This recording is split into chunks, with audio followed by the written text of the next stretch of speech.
Hi friends, good morning. Welcome to Discovery Learning. मैं धीरज कुमार आप सबों का इस डिस्कवरी लर्निंग चैनल पर वेलकम करता हूं। इसमें हम लोग मूल अधिकार के बारे में चर्चा कर रहे हैं, संविधान के मूल अधिकार के बारे में।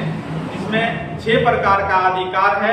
या आज लास्ट अधिकार पढ़ेंगे, संविधानिक उपचार का अधिकार। आर्टिकल 32 को जानेंगे और 32 के तहत ही जो न्यायालय को अधिकार है रीट जारी करने का, जो 5 प्रकार का रीट होता है उसको जानेंगे। आज पूरा मूल अधिकार को कंप्लीट कर लेंगे। आज मूल अधिकार का चौथा पार्ट 4 वीडियो है ये। आप जो है पार्ट 1 से लेकर पार्ट 3 का वीडियो इसी चैनल पर देख सकते हैं। तो चलिए स्टार्ट करते हैं। आज जो है मूल अधिकार फंडामेंटल राइट्स का पहले जो है ये इसको हटा दिया गया, संपत्ति के अधिकार को मूल अधिकार से हटा दिया गया है, इसको कानूनी अधिकार में रख दिया गया है।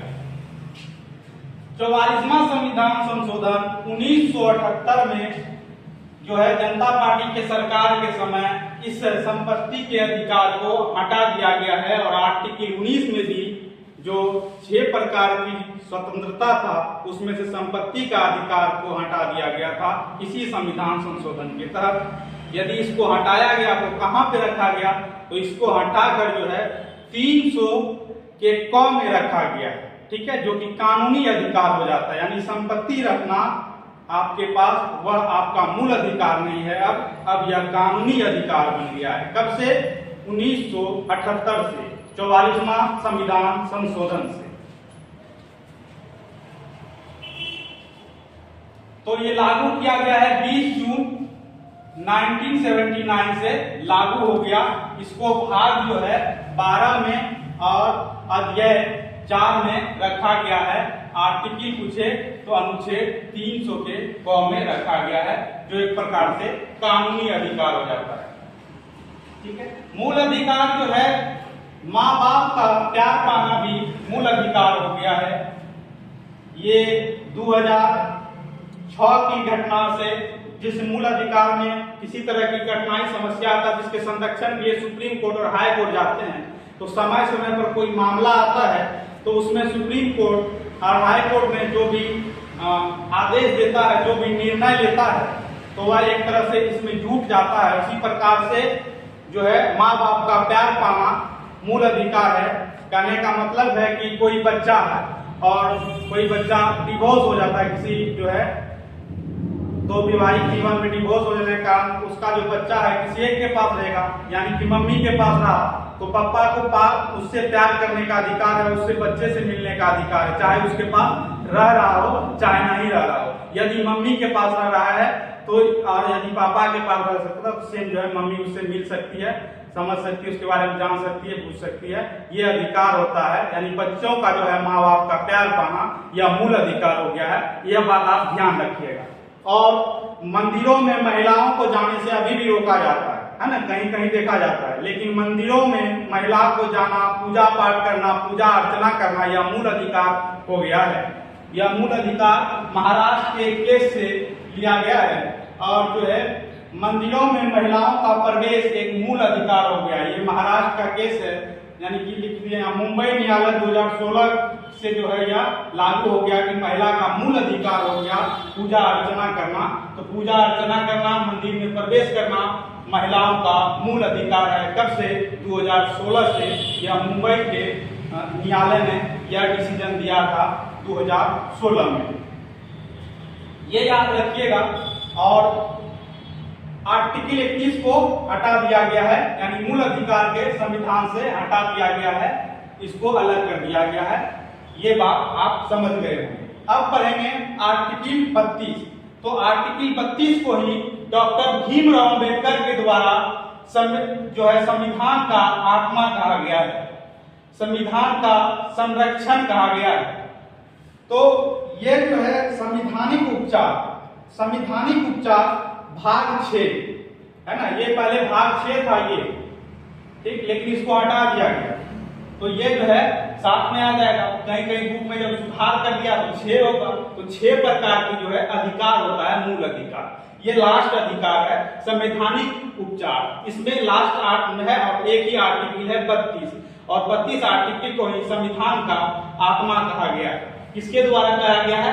भीमराव अंबेडकर के द्वारा कहा गया है, याद रखिएगा आप। यही जो है इसके तहत क्या है, सिर्फ है ना संवैधानिक उपचारों का अधिकार आर्टिकल 32 सिर्फ व्यवहार में नहीं, सिर्फ इसको व्यवहार में नहीं ला सकते, अपने जीवन में भी उतार सकते हैं, लेकिन इसके संरक्षण के लिए है ना सिर्फ व्यवहार में नहीं बल्कि हनन की स्थिति में रक्षा की जाती है ना। आपका रक्षण, मूल अधिकार का रक्षा किया जाएगा किसके द्वारा?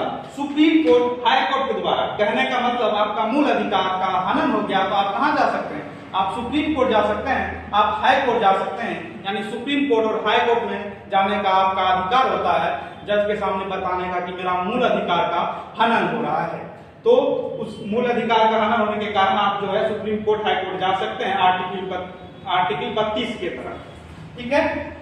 भारत के प्रत्येक नागरिक को यह अधिकार है कि भारत के प्रत्येक नागरिक को यह अधिकार है आर्टिकल 32 के तहत ये संवैधानिक उपचार का अधिकार, उसको जो है संविधान, सुप्रीम कोर्ट, हाई कोर्ट जो है संविधान के मूल अधिकार का रक्षण करेगा, प्रत्येक व्यक्ति को न्याय दिलाएगा।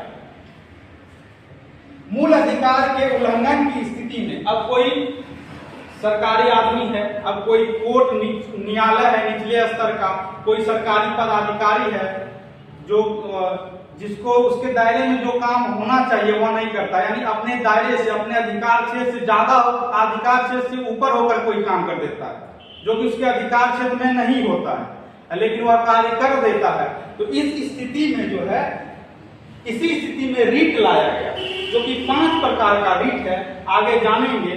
तो इसी के तहत आर्टिकल 32 के तहत उच्च न्यायालय जो है मूल अधिकार के संरक्षण के लिए 5 प्रकार का रीट जारी करता है।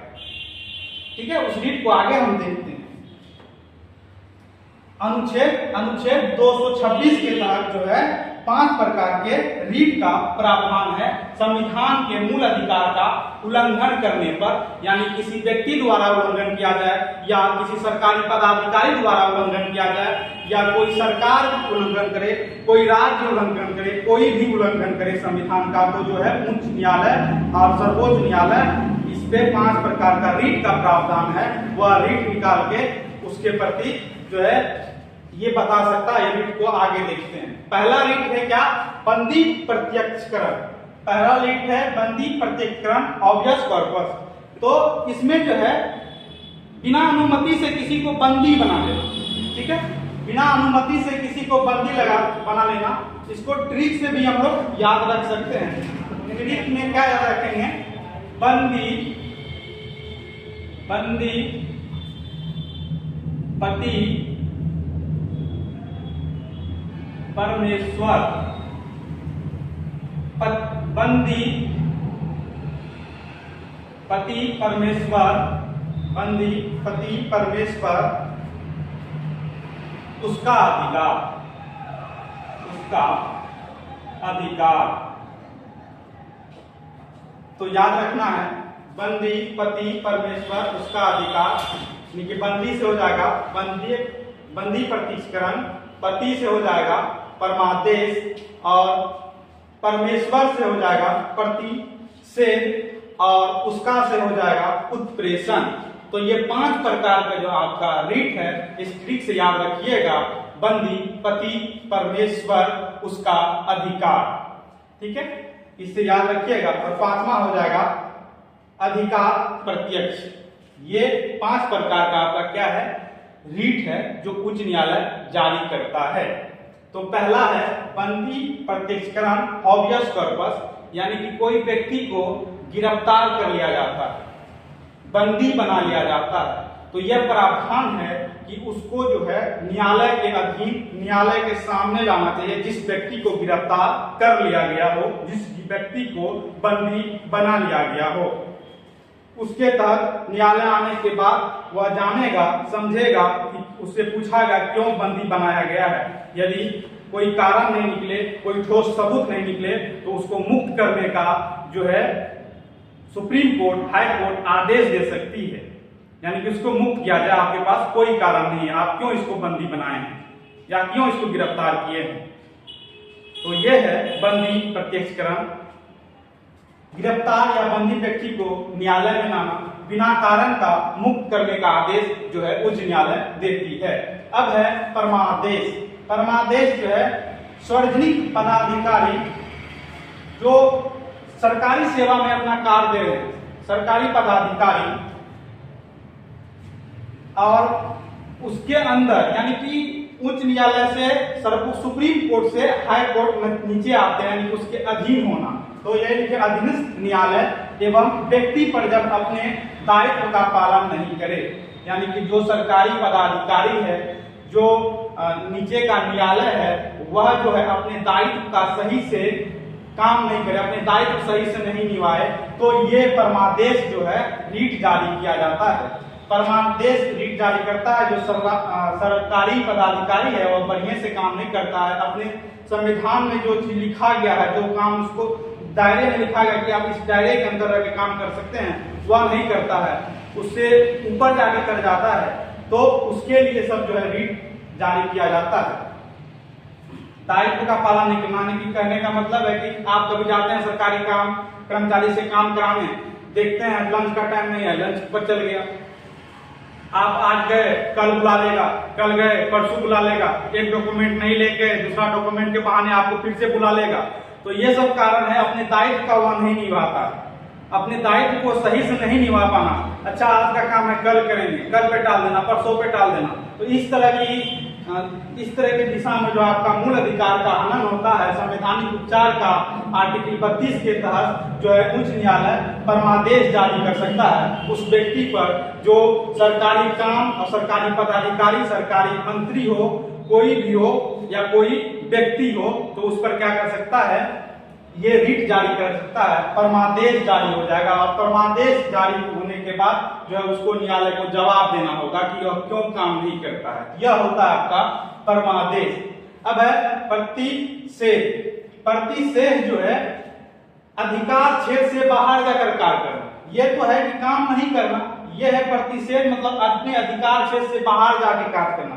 यानी कि देखिएगा एक पुलिस लेवल में ही एक लेवल अगर सिपाही होता है, दरोगा होता है, मजेदार जो अपने मजिस्ट्रेट होता है, जैसे कि वह न्यायालय का काम हो गया, इस प्रकार से एसपी होता है, डीएसपी होता है, तो सबका अपना अपना अलग अलग रैंक होता है, सबका अपना अपना अधिकार होता है। वह जब अधिकार से ऊपर आगे कोई कार्य कर दिया जाए तो उस पर प्रतिषेध लग जाता है, प्रतिषेध का जो है उस पर रीट जारी हो जाता है। तो अपने अधिकार क्षेत्र से बाहर जब जाने पर प्रतिषेध लग जाएगा। ये होता है कोई प्रक्रिया यदि चल रहा हो, यानी कि कोई केस जब चल रहा हो, जैसे कोई एक मामला न्यायालय में रहता है और न्यायालय में चल रहा है, प्रोसेसिंग में है, तो आपको जो है प्रतिषेध लगता है। यदि उस पर जो है डिसीजन दिया गया हो, निर्णय दे दिया गया हो किसी सेम मामले में, तो जो उस पर लग जाता है उत्प्रेषण लग जाता है। यदि न्यायालय मिल जाए तो उत्प्रेषण लग जाता है, यदि प्रोसेस में है तो प्रतिषेध लग जाएगा। प्रोसेस में है प्रतिषेध लग जाएगा, यदि डिसीजन हो गया है तो डिसीजन होने के बाद उत्प्रेषण, यानी इसको समझते हैं उत्प्रेषण कब लगता है, जैसे किसी का मामला न्यायालय में चल रहा है, न्यायालय में चल रहा है और वह दोषी नहीं है, लेकिन तब पर भी उसको सजा सुना दिया गया, तो उस जो सजा सुनाया गया है उसके ऊपर जो है उत्प्रेषण लगाया जाता है। ठीक, उस पर उत्प्रेषण लगाया जाएगा, यानी कि जब आप निर्णय दे दिया कि इसको इतना दिन का सजा, इतना जो है फाइन लग जाएगा, इतना जुर्माना लग जाएगा, तो उस पर उत्प्रेषण लगेगा। यदि वह मामला चल रहा है तो कहलाता है प्रतिषेध। रिलेट करके आप याद रख सकते हैं। अब है पांचवा है अधिकार प्रेक्षक। तो यह है आपका संवैधानिक रूप से कोई सार्वजनिक पद ग्रहण करने वाले के विरुद्ध, यानी कि कोई व्यक्ति जो उस पद के लायक नहीं हो, लेकिन उस संवैधानिक को जो है उल्लंघन करके, संविधान का उल्लंघन करके उस अपने पद को जो है वह ग्रहण कर लिया हो, ठीक है, तो उसके लिए वह लगता है अधिकार प्रत्यक्ष। तो अपने अधिकार में नहीं रहता, अपने अधिकार से ऊपर चल जाता है, तो उस पे लगता है अधिकार प्रत्यक्ष, यानी कि संवैधानिक रूप से वह कोई सार्वजनिक पद ग्रहण करने वाले के विरुद्ध। इसमें न्यायालय संविधान न्यायालय संबंधित व्यक्ति से, यानी कि इसमें जो है जो संबंधित व्यक्ति है से पूछताछ करता है। पूछताछ करने की स्थिति में उससे पूछा जाता है कि आप जो ये पद ग्रहण किए हैं किस बेसिस पे किए हैं, कैसे कर लिए हैं, आप जवाब दीजिए। उससे पूछता है न्यायालय, उसको बताना पड़ता है। यदि वह जवाब देने में असमर्थ है, उसके पास कोई जवाब नहीं है क्योंकि वह फर्जरी है ना, इस तरह का वह काम किया है, तो उसको जो है ये जो है अधिकार प्रत्यक्ष लग जाएगा उसको। ठीक है, यानी कि अपने अधिकार से ऊपर आके कार्य करना, जो उसके अधिकार क्षेत्र में है वह कर देना, तो वह लग जाता है अधिकार प्रत्यक्ष। यानी कि यह जो है पांचवा रीट है। पहला क्या है, बंदी प्रत्यक्षकरण, दूसरा क्या है परमादेश, तीसरा क्या है प्रतिषेध, और चौथा क्या है उत्प्रेषण, और पांचवा क्या है अधिकार प्रत्यक्षकरण। ठीक है, तो ये हो गया 5 प्रकार का रीट। मूल अधिकार है 12 से लेकर 35 तक। कहां से? 12 से लेकर 35 तक। ठीक है, तो 12 से 35 तक में हम लोग 32 तक कवर कर लिए, यानी कि अधिकार के जो है 6 प्रकार के जो अधिकार है आर्टिकल 32 तक कवर किए। अब बच गया क्या 33, 34, 35। तो ये 3 प्रकार का अधिकार को हम लोग जानेंगे। अनुच्छेद 33 में है यह जो है मूल अधिकार को सीमित करता है, यानी किसका मूल अधिकार सीमित करेगा? जो सेना में है, जो गुप्तचर विभाग में है, जो राजदूत है, जो मीडिया वाला है। तो आर्टिकल 33 जो है क्या करता है, वह किसी का मूल अधिकार को सीमित करता है, किसी का नहीं, यानी कि जो सेना में हो, जो राजदूत हो, जो गुप्तचर हो, उसका जो है अधिकार को सीमित कर देता है। यानी कहने का मतलब ऐसा है कि जो सेना में है उसका उसका जो सीनियर होता है उसको आदेश देता है ये करो, अभी समुद्र पार करना है, अभी तुमको कूद जाना है यहाँ से, तो उसको अधिकार मानना पड़ता है। उस समय अपना वह मूल अधिकार को नहीं जानेगा, मूल अधिकार को नहीं समझेगा, तो उसके लिए जो है उसके लिए क्या है मूल अधिकार को सीमित कर देता है। उसका मूल अधिकार वहां पे जो चलता है मूल अधिकार वह माना जाएगा। ठीक है, जो भी कैंट और सेना का जो अपना एरिया होता है, हर एक जगह पर अपना आप देखते होंगे हर एक प्रकार का कैंट होता है सेना का, जो जिसको हम कहते हैं छावनी, तो वहां पे उसका जो सीनियर होता है उसका हुक्म चलता है, वह जो रूल रेगुलेशन बनाएगा वह चलेगा। वही है आपका आर्टिकल 34। अब आर्टिकल 34 में क्या है कि लागू होने पर मूल अधिकार को सीमित करना है ना। मार्शल लॉ कभी कभी लगाया जाता है। मार्शल लॉ यानी कि सेना को जो है क्या हो जाता है अधिकार हो जाता है। ठीक, सेना जा सकती है, सेना कहीं घुस सकती है। जैसे कि एक समय की बात है, पहले चुनाव सब में भी आर्मी सबको लगाया जाता, लेकिन अब नहीं लगाया जाता है। पहले लगाया जाता था, किसी कैदी को पकड़ना है जो कि खतरनाक काम किया, वहां उसको नहीं पकड़ने देता आदमी, सब ज्यादा क्राउड ज्यादा भीड़ हो गया तो आर्मी को भेजा जाता था। तो इस तरह के में भी तो इसी के तहत अनुच्छेद 34 के तहत तो ये जो है सेना पे लगाया, सेना का छावनी का जो होता है हेड, उसका जो है रूल रेगुलेशन चलेगा और उसको मानना होगा, वहां वह मूल अधिकार नहीं खोजेगा। एक तरह से यह भी हुआ सीमित करने में। तो 33 भी मूल अधिकार को सीमित करता है, 34 भी सीमित करता है, मीडिया वाला को भी सीमित करता है। अब नहीं की और एक चीज ध्यान रखना है कि मीडिया का स्वतंत्रता कहीं संविधान में चर्चा नहीं किया गया है, लेकिन वह मानता है कि अभिव्यक्ति की आजादी आर्टिकल 19 के तहत, तो वह सोचता है कि हमको पूछने का अधिकार है और जो से पूछता है उसको बोलने का भी अधिकार है, तो उसी के तहत वह मीडिया वाला अपना काम करता है। लेकिन मीडिया का उतना प्रायोरिटी कहीं दिया नहीं गया है। ठीक है, हम लोग इतना समझ लें, माना जाता है चौथा स्तंभ, लेकिन वह लेवल का रहा नहीं मीडिया, मेरा ऐसा मानना है। तो आर्टिकल 34 हो गया और आर्टिकल 35 में है संसद मूल अधिकार को अधिक प्रभावशाली शक्तिशाली बना सकता है। ये आर्टिकल आपका लास्ट होता है। प्रभावशाली शक्तिशाली का मतलब ये नहीं समझ जाना है कि जैसे मन अपने मन से कर सकता है, नहीं, समय के साथ सिचुएशन के साथ आइडिया सबका बदलता है ना, सबका सोच बदलता है, तो इससे मूल अधिकार भी चेंजिंग होना चाहिए। यानी समय आने पर संसद चाहे तो इस मूल अधिकार में समय के साथ इसको अधिक प्रभावशाली बना सकता है, अधिक शक्तिशाली बना सकता है, ताकि समय के साथ जो है अपना समावेशन कर सके, मूल अधिकार समावेशन कर सके। ठीक है ना, हम लोग पूरा देश जो है किस पे चलता है? एक देश एक संविधान पे चलता है, तो संविधान का सही होना, उचित होना अनिवार्य है। यानी कि मेरे लिए उचित नहीं होगा, यानी मेरे मानने योग्य नहीं होगा, तो हम संविधान को नहीं मानेंगे और संविधान को फॉलो नहीं कर पाएंगे। या तो हमको जिस देश में रहना होगा संविधान फॉलो करेंगे, जिस देश में रहना होगा, जिस देश में रहते हैं उसका संविधान फॉलो करना होगा। नहीं फॉलो करेंगे तो हमको दूसरा देश जाना पड़ेगा, जहाँ का हमको संविधान अच्छा लगेगा वहां हमको जाना पड़ेगा। तो ये सब स्थिति उत्पन्न होती है। संविधान यदि लचीला ना हो, संविधान यदि कठोर ना हो, तो ये सब स्थिति उत्पन्न होता है। यदि क्वेश्चन पूछा जाए कि भारत का संविधान कैसा है, तो लचीला भी है और कठोर भी है, सबसे बड़ा लिखित संविधान भी है, और अभी तक संविधान में लिखने के बाद कोई चेंजिंग नहीं किया गया है। यही संविधान का, भारत के संविधान का महत्वपूर्ण इंपॉर्टेंस है। यदि कोई भी विद्यार्थी जो कॉम्पिटिटिव एग्जाम का तैयारी कर रहे हैं, दरोगा और बिहार एसएससी का तैयारी कर रहे हैं, तो आप इस चैनल से जरूर जुड़ जाइएगा।